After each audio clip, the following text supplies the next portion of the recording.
Reports Trent Richardson was cut by the Raiders. It was his third team since being drafted number 3 overall by the Browns in 2012 behind Andrew Luck and RG3. Oakland gave Richardson $600,000 in guaranteed money this offseason.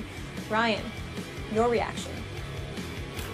I have no reaction because this should have happened a long time ago. Really? Trent Richardson is the worst running back of all time. Stop it. All time. Ah. There's a freshman that goes to University High in Baton Rouge, Louisiana, named Michael Hollins that I will take on my team right now in the NFL before I got Trent I need Richardson. to tell him be nice now. I can't believe they gave him $600,000 guaranteed, and they gave it to him to go away. They did. Can you imagine that? Okay. If somebody say, man, I'm going to give you all this money just so you never run the ball. That's not the first time that happened in the NFL. So you never run the ball for us ever again. Did you think this when he was coming out of Alabama? I thought he was the man. Really? I went to Coach Tomlin. I was like, Coach T, because it was news that Cleveland was going to be getting him. So I went to Coach T. I was like, Coach T, man, Cleveland's going to get Trent Richardson. I was like, we're going to have to hit this dude. Coach Tomlin says, he's like, I hope they do. Because at that time, he felt like Blackman would be a better football player coming out of Oklahoma State. He had his off the field issues. And so he was like, you rather them get Trent Richardson than get Justin Blackman. And I was like, why? He said, because he doesn't dish out punishment, deliver punishment. He just absorbs punishment. And he said in college kids, you got to realize he was playing behind an NFL offensive line. Those guys at Alabama now on NFL rosters. And college defensive backs got tired of hitting him. His exact words to me were, do you think you, Debo, and Troy are going to get tired of hitting Trent Richardson? He's like, he won't make it in the league. And well, he was right about that he's one. He's a prophet. He's the running back prophet. Wow.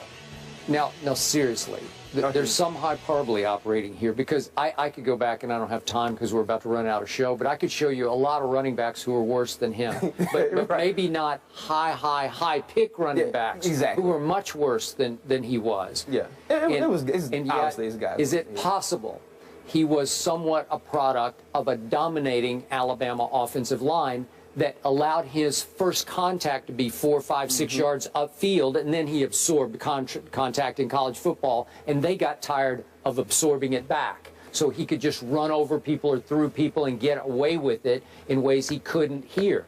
I also have to compliment the great Jim Brown. Remember what he said? He said right away. He took a lot of flack in Cleveland for saying he can't play. He definitely said it. Jim Brown says you can't play? Listen, I trust what he says. Listen, I have been around the great Jim Brown several times. And he looked like a hater when he said it. Hey, listen, Jim Brown knows. He knows. He has these. He can see it, feel it.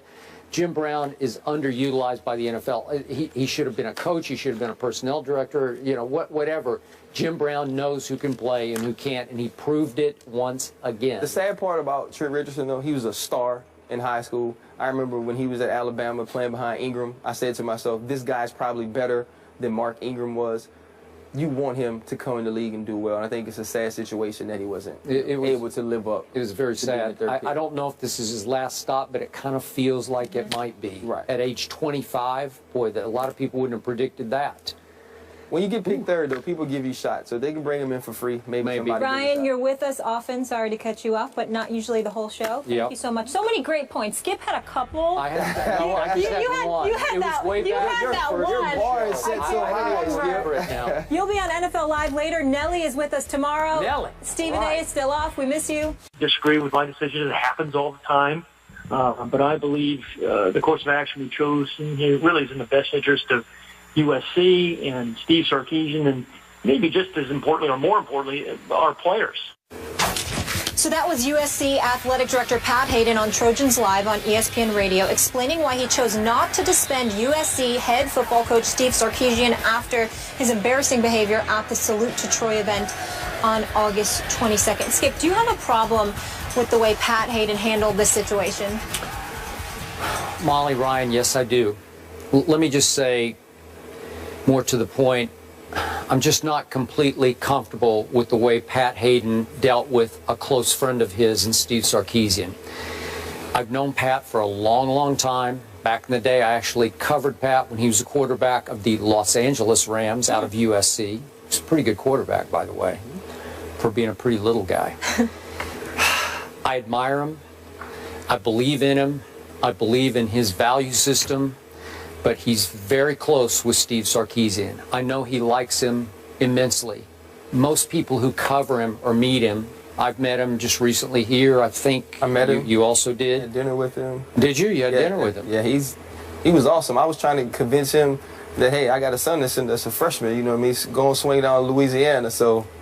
Really? Yeah, interesting. So, I think, so you would send your son to play for him? I think after that meeting, you know, I would, depending on how this shapes up. I mean, people make mistakes. Oh, sure. No, yeah, I got it. So, yeah, I'm cool with that. Okay, so now we're back to what exactly is going on here.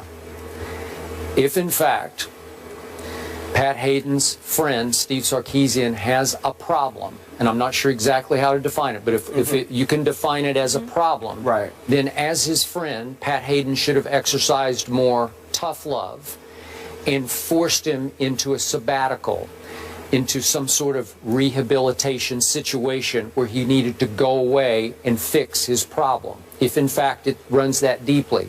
I don't really want to hear Pat say, well, I'm told his counseling started off well. That was the quote yesterday. Right. What does that mean? Counseling started off well.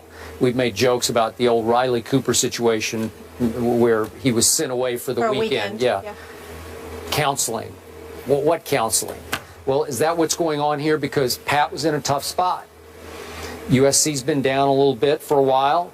Now you have a veteran, savvy quarterback in Cody Kessler coming back, and I saw Sarkisian here and likes his chances, man. Yeah. A lot of people like their chances. I'm seeing it all the way up to ranked 4th in the country, but they are a top 10 team, so clearly they have a shot at making the Final Four, the postseason this year. Probably going to win that conference. So do you send away your coach because he has a problem on the eve of what could be a breakthrough season? You'd be back on the national map. It's a tough call.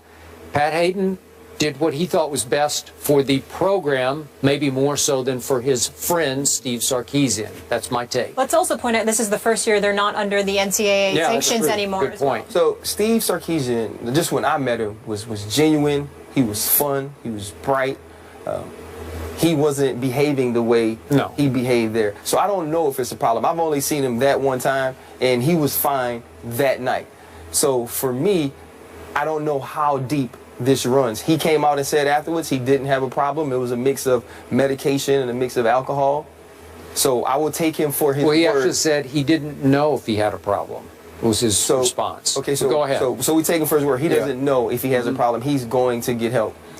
I don't know if Pat Hayden fell victim so much to his love for Steve Sarkisian as he did his love for the USC Trojans. He's a guy that went to school there. Yeah. He played quarterback there. For him to have to live through the Lane Kiffin era and the Lane Kiffin tenure probably killed him inside. It probably did. And we're going into a year, Cody Kessler is a guy who's going to be up for the Heisman. Yeah. This great interception to touchdown ratio. They're finally ranked in the top 10. People are picking them to make the playoffs, playing in the Pac-12, which is going to be extremely tough division this year. If you come out of there, you probably do make the BCS playoffs.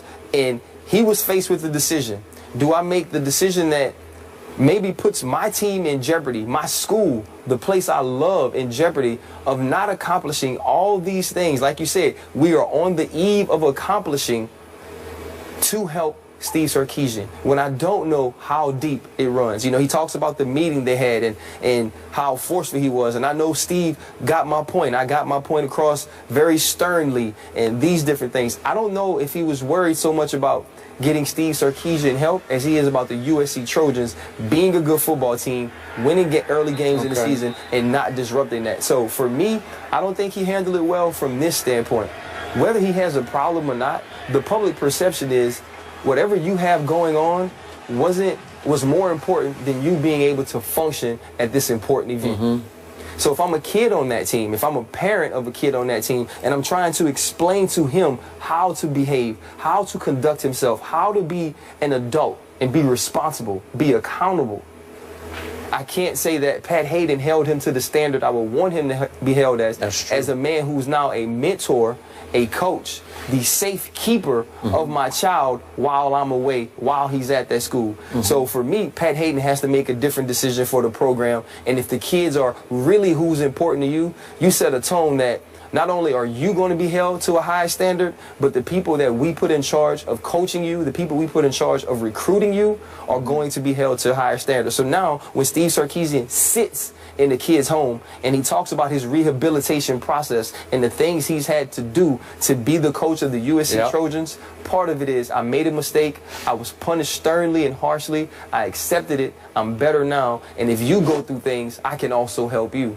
He can't preach that to kids when he sits in their homes, and that's where Pat Hayden made the mistake. I completely agree, and yet Pat allowed the players, the leaders of the team, to quote-unquote punish the coach that the was way a joke. they would. It was a joke. Thank you very much. I was going to say, I laughed that really was a joke. Because to punish a coach the way you would be punished for missing a meeting or being late to a meeting by running some sprints or up downs or whatever it is, it's just, it doesn't equate. So if you're a player on the Trojan team right now, a leader on that team, have you lost some respect for the head coach?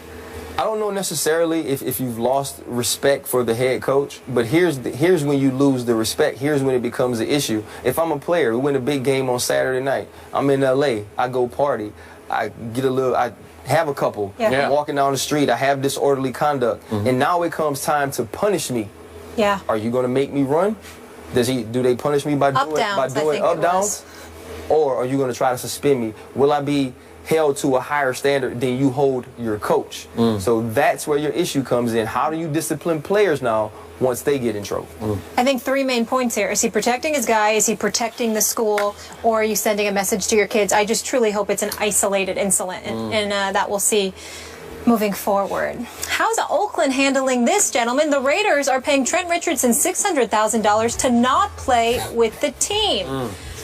Ryan Clark believes he knows why. I can't wait for this. You gonna tell us? Educate us.